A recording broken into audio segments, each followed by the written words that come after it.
You are standing in front of the mirror, and your eyes do what they always do. They hunt.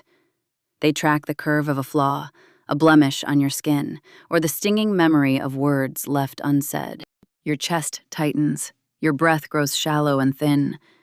This is the rhythm of a body braced for impact. You are being haunted by a ghost named Perfect.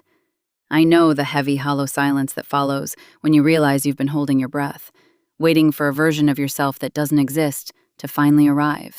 In the grand design of the human experience, this relentless drive for perfection is rarely about vanity. It is a distress flare from the nervous system. When the world feels unsafe, the mind tries to build a way to protect itself. Your internal alarm starts to scream, sensing that anything less than flawless is a threat to your survival and belonging. In response, you begin a frantic scan, comparing your internal, messy reality to the curated, polished highlights of the strangers around you. It broadcasts a biological telegram of inadequacy, a steady, exhausting pulse of not yet that keeps your body in a state of high alert. We all carry a cast of characters who manage this journey. You might recognize the careful guard.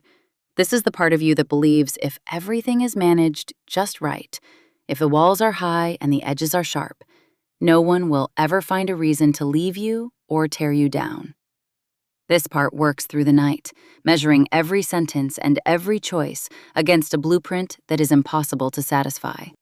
You should understand the careful guard isn't a villain. It is a weary protector, trying its best to shield the inner child from the old, familiar sting of being cast out or hurt by others. It is a burden carried with the purest intentions, yet it leaves you sprinting in a race where the finish line is a mirage that moves back every time you get close. Nature rejects sterile perfection.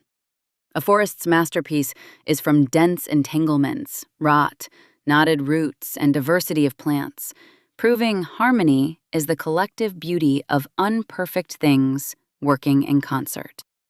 The myth of being perfect is a story that treats us like static statues to be scrubbed, rather than living, breathing systems meant to learn and grow.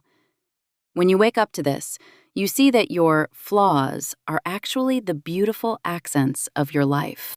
They are the fingerprints of a life being lived, not a product being manufactured on an assembly line.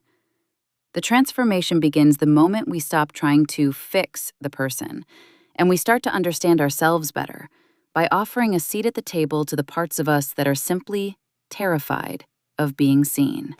This realization allows the nervous system to finally exhale. It shifts us from the jagged, frantic rhythm of comparison into the slow, steady pulse of presence. When you stop asking, "How do I repair this defect?" and start asking, "How can I be a safe place for my struggling self?" acceptance starts happening. To accept yourself isn't a white flag of surrender. It is the act of finally tilling the fertile soil where true, natural growth can take hold. To love the journey is to love yourself, stumbles, detours, and all. When you return to that mirror, the glass hasn't changed, but the observer has. The history etched into your skin is no longer a list of failures to be edited out. It is the map of your resilience. You can finally let go of the thought that your perceived flaws are mistakes or something bad. Instead, see them for what they truly are: the breathtaking evidence of a life being lived, and the very essence of what makes you wonderful.